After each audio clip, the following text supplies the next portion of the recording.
I'm Allison Wood, a partner with Hunton Andrews Kurth, and I'm here with Aaron Flynn, one of my fellow partners. We're both on the environmental team, and today we're going to talk about the subject of regional haze. Aaron, could you briefly describe what regional haze is? Sure. The program is basically designed to improve visibility, to bring it to natural visibility conditions in national parks and wilderness areas. And I know a lot of people probably don't think about aesthetic considerations when they're thinking about air pollution, but that's really one of the main reasons why people were interested in air quality to begin with, things like haze and smog. So that's really what the program's designed to do. And it's only in national park areas, right? So we're talking about places like the Grand Canyon or the Great Smoky Mountains, and the idea is to be able to view those in a pristine condition? Exactly right. It's about visibility where people really care about visibility conditions.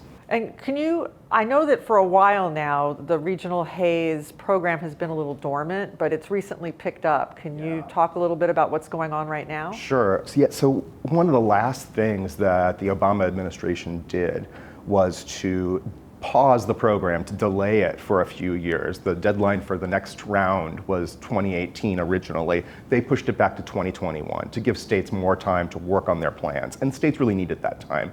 So now we're really in the thick of states doing the work that they need to do their next set of regional haze plans. They're in the midst of doing their modeling.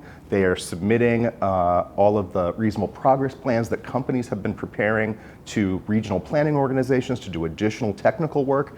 And over the next year, states are really going to be working full-time on developing their regional haze plans. Now this is new for a lot of companies, right? A lot of companies haven't had to deal with regional haze before now. That's right. I mean, I think the focus of the program during the first planning period, which was basically 2008 to 2018, was really on old coal-fired power plants, and those are finished. They don't have to do any more regional haze work. They did it already. So now states are starting to look to a whole new type of sources. They're looking at manufacturing, they're looking at oil and gas companies, they're looking at paper mills. So a lot of industries that didn't have to deal with this before are having to deal with it for the first time. Now, are there any lessons that those industries could learn from the electric power industry who's had to deal with this before? Absolutely. I think the most important lesson from the first planning period is to be involved and to be thorough.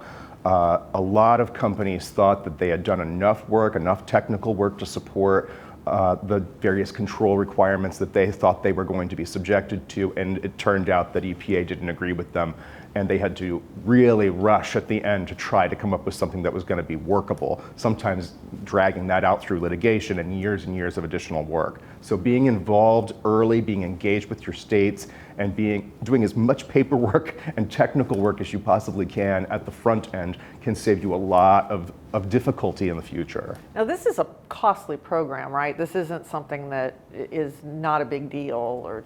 That's right.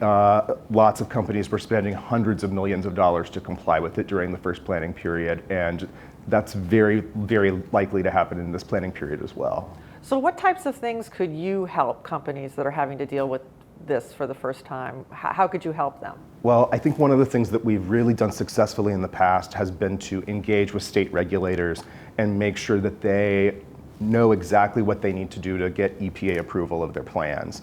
So a lot of the time that means not just doing all the technical work that the state is doing, but helping the state, helping companies, and submitting materials to the state to really develop a well-reasoned, well-argued analysis that supports the emission control requirements that they're advocating for. Now, was there a difference in the first round of the regional haze program for companies that engaged legal help versus those who didn't?